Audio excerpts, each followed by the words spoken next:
নমস্কার, নিউজ 18 বাংলায় আপনাদের সকলকে স্বাগত। আপনাদের সঙ্গে রয়েছি আমি প্রিয়াঙ্কা। রাত 8টা মানে দুয়ারে রিপোর্টার, রাজ্যের বিভিন্ন প্রান্তের ছবি আমরা তুলে ধরবো 1 ঘন্টা আপনাদের সামনে। আর দুয়ারে দুয়ারে পৌঁছে যাবে আমাদের রিপোর্টাররা, আর আমিও স্টুডিওতে নেই, একেবারে খোলা আকাশের নিচ থেকে এই 1 ঘন্টা টান টান বুলেটিন রাজ্যের বিভিন্ন প্রান্তের সমস্যার কথা তুলে ধরবো।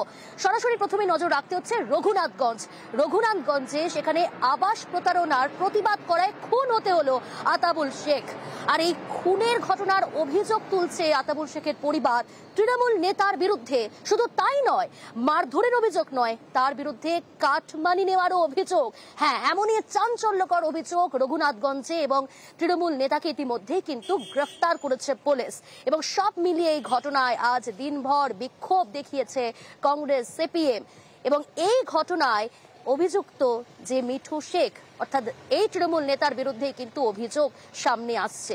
কিন্তু প্রথমে আপনাদের শোনাই যে মৃত আতাবুল শেখের পরিবার, তার ভাই কি বলছে।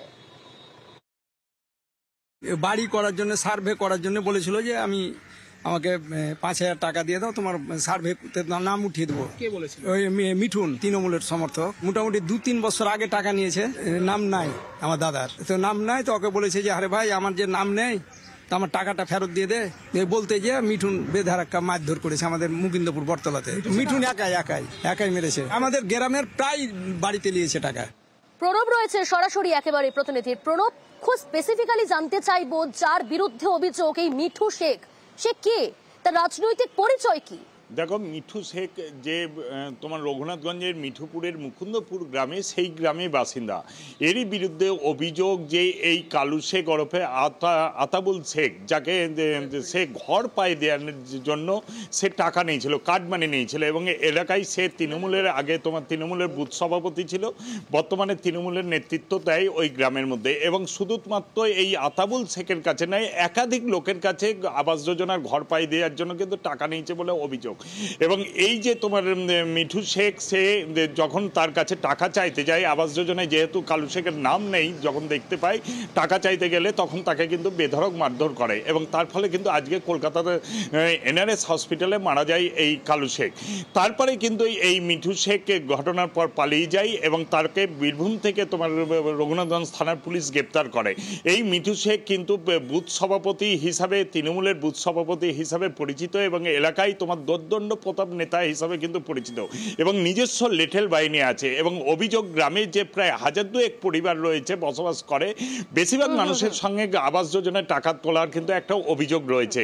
এবং যদিও তৃণমূলের পক্ষ থেকে সেই অভিযোগ অস্বীকার করা হয়েছে, তারা বলেছে তাদের সঙ্গে, এই মিঠু শেখের সঙ্গে তাদের কোনো জবাব। এদিকে তৃণমূলের ব্লক সভাপতি, তার বক্তব্য, এই মিঠু শেখ যাকে বলা হচ্ছে অভিযুক্ত, তিনি নাকি তৃণমূলের বুথ সভাপতি তো দূরহস্ত, তৃণমূল নেতা সদস্য কিছুই নয়, তাদের দলেরই কেউ নয়। শুনুন তৃণমূল ব্লক সভাপতি তার বক্তব্য। যিনি মার খেয়েছেন তিনি আমাদেরই কর্মী, আমাদেরই দলের সাথে থাকে। যিনি মেরেছেন, যে ব্যক্তি অন্যায় করেছে, উনি কিন্তু আমাদের দলের কোনো কর্মীও নয়, এবং আমাদের কোনো বুথ সভাপতি নয়, এবং আমাদের কোনো মেম্বারও নয়। এটা হয়তো বিরোধীরা বলতে পারে, বিভিন্ন দলের সাথে উনি থাকার চেষ্টা করেন, আমরা অন্যায়কে প্রশ্রয় দিই না। আক্রান্ত যে আত্মীয়রা, তারা বলছেন তিনি নাকি এলাকার বুথ সভাপতি। না, অসম্ভব। এটা অন্যায় যে করেছে তার জন্য শাস্তি হয়, এটা আমরা চাইব। কিন্তু মিঠু শেখের পরিবার কিন্তু অন্য কথা বলছে। মিঠু শেখের পরিবার বলছে যে এই মিঠু শেখ তৃণমূল দলের সঙ্গে যুক্ত। শুনুন মিঠু শেখের পরিবার, তাদের কি বক্তব্য। হ্যাঁ, টাকা নিয়েছিল তো বাড়ি করতে বলে। হ্যাঁ, ওরকম বলে, মানে ও তো আর একা ছিল না, 4-5 জনই ছিল, তো নিয়েছিল। কোন পার্টিতে যুক্ত ছিল আপনাদের? কোন পার্টি করতো? আর এ নিয়ে খুব স্বভাবতই রাজনৈতিক একটা চাপান উত্তর শুরু হয়েছে। তৃণমূল নেতা কুণাল ঘোষ, তিনি কি বলছেন একবার শোনাই আপনাদের। অভিযোগটা নিশ্চিতভাবে মারাত্মক। কোনো ধরনের অপরাধ যদি হয়ে থাকে, এর সঙ্গে তো দলীয় রাজনীতির কোনো সম্পর্ক নেই। এগুলো সাধারণত একদম সামাজিক অপরাধ। এটা তৃণমূল কি তৃণমূল নয়, এটা বিচার্য নয়। অভিযোগ যদি ঠিক হয়, পুলিশ যথাযথ ব্যবস্থা নিক, এবং যে বা যারা জড়িত, যুক্ত, যদি আরো কেউ থাকে, যদি অপরাধ জেনেও কেউ চেপে গিয়ে থাকে, সেগুলো পুলিশ দেখবে।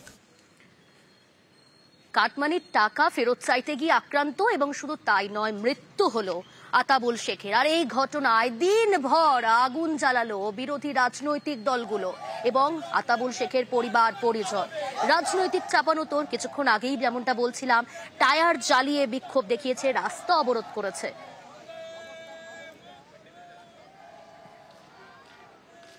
কাকে দিয়েছিলেন? মিঠুনকে। কি কারণে? কি কারণে বলে কি যে ঘরের নাম এসছে, তো টাকা না দিলে পরে তোমরা পাবে না টাকা, না তো নাম কাটিয়ে দিব। আমি বললাম যে টাকাটা যখন পাবো তখন তোমাকে 10,000 দিব। বলছে যে না, আগে লাগবে। 2,000 টাকা নিয়েছিল। 6,000 টাকা মিঠুনকে দিয়েছি, হ্যাঁ, বাড়ি করার জন্য, টাকা পাওয়ার জন্য। কত টাকা করে নিয়েছে? 5,000 টাকা করে। কি জন্য? বাড়ি করার জন্য। বাড়ি দিবে, সরকার থেকে বাড়ি করে দিবে, ওই লোভে 5,000 টাকা করে আমাদের কাছ থেকে নিয়েছে। আপনি কি বাড়ি পেয়েছেন? না, আমি পাইনি কো। এখানে কাটমানি ছাড়া কিছু হয় না। আগের তালিকা বেরিয়েছিল, তখন প্রত্যেকটা মানুষের কাছ থেকে 10,000, 20,000, 5,000, 2,000 এইভাবে তৃণমূলের নেতা এবং তৃণমূলের কর্মী, মেম্বার, প্রধানরা টাকা নিয়েছিল। সেই টাকা তৃণমূলের নেতাদের কাছে চাইতে গেলে তারা কিন্তু সাধারণ মানুষকে মারধর করে। বিডিও এই দুর্নীতির সাথে যুক্ত, তৃণমূলের নেতারাও দুর্নীতির সাথে যুক্ত। স্থানীয় তৃণমূল নেতারা বাড়ির টাকা দেওয়ার নাম করে, কোথাও বৃদ্ধ ভাতা, বেকার ভাতা করে দেওয়ার নাম করে যে 2,000, 5,000, 10,000 করে তোলাবাজি। গরিব মানুষ কেউ সোনা বন্ধক দিয়ে, কেউ বন্ধন লোন নিয়ে এই তৃণমূল নেতাদের বাড়িতে টাকা দিয়ে পৌঁছে দিয়ে এসছে। আজকে গরিব মানুষ যখন সেই টাকা ফেরত চাইছে, তৃণমূল নেতারা পাল্টা মার দিচ্ছেন, আক্রমণ করছেন, কোথাও বোমাবাজির ভয় দেখাচ্ছেন, কোথাও আক্রমণ করার ভয় দেখাচ্ছেন। আর এবার একটু নজর রাখা যাক আলিপুরদুয়ারে। সেখানে আবার ন্যায্য ব্যক্তি হয়েও আবাসের ঘর ফেরত। হ্যাঁ, বিতর্ক এড়াতেই নাকি এমন সিদ্ধান্ত আলিপুরদুয়ার মথুরা গ্রাম পঞ্চায়েতের উপপ্রধানের। আরো বিস্তারিত জানাবে রাজকুমার, রয়েছে আমার সঙ্গে সরাসরি। রাজকুমার, শুধুমাত্র কি বিতর্ক এড়াতেই এই সিদ্ধান্ত উপপ্রধানের? বিতর্ক এড়ানো নয়, এর আগে যখন আবাস যোজনার সার্ভে হয়েছিল সেই সময় এই যে উপপ্রধান আলিপুরদুয়ার 1 নম্বর ব্লকের যে মথুরা গ্রাম পঞ্চায়েত, তার উপপ্রধান দেবেন্দ্র রাভা, তার আর্থিক অবস্থা অনেকটাই খারাপ ছিল এবং সেই কারণে কিন্তু এই আবাস যোজনায় তার নাম এসছে বলে তিনি দাবি করেছে। যদিও তারপরে তিনি কিন্তু একটা রেস্টুরেন্টের ব্যবসা করছেন এবং কিছুটা আর্থিক সচ্ছলতা পেয়েছেন এবং বাড়িতে 6 মাস আগে একটি ছোট পাকা ঘরও করেছেন বলে দাবি করেছেন ওই উপপ্রধান। সেই কারণে এখন তার আর ঘরের প্রয়োজন নেই এবং তিনি ব্লক প্রশাসনের কাছে আবেদন জানিয়েছেন যে তার আবাস যোজনা থেকে তার নামটা যেন কেটে দেওয়া হয় এবং তার এই ঘরটি অন্য কোনো তার থেকে আরো যে গরিব মানুষ আছেন তাদেরকে দেওয়ার জন্য। উপপ্রধানের এই ভূমিকাকে কিন্তু কার্যত প্রশংসাই করছে প্রশাসন। প্রশাসনের বক্তব্য, উপপ্রধান রাজ্য সরকারের যে চাইছেন, রাজ্য সরকার সেটা বুঝেছেন, ফলে তাকে সাধুবাদ জানিয়েছেন। প্রিয়াঙ্কা, বেশ। ঘরের সার্ভে করার সময় কিন্তু আমাদের ঘরবাড়ি ঠিকঠাক ছিল না, তখন কিন্তু সার্ভেতে নাম উঠে মা বাবাকে নিয়ে আমি এখন আমার নতুন ঘর করেছি কোনো রকম। তো সেখানে আমার পাকাপোস্ত একটা ঘর রয়েছে, তার জন্য ভাবলাম যে না, আমি ঘরটা নেব না। কোনো গরিব মানুষ যদি পায় আমার পরিবর্তে, তাহলে আমি খুব আনন্দে খুশিতে থাকবো, এটাই আমার চাওয়া।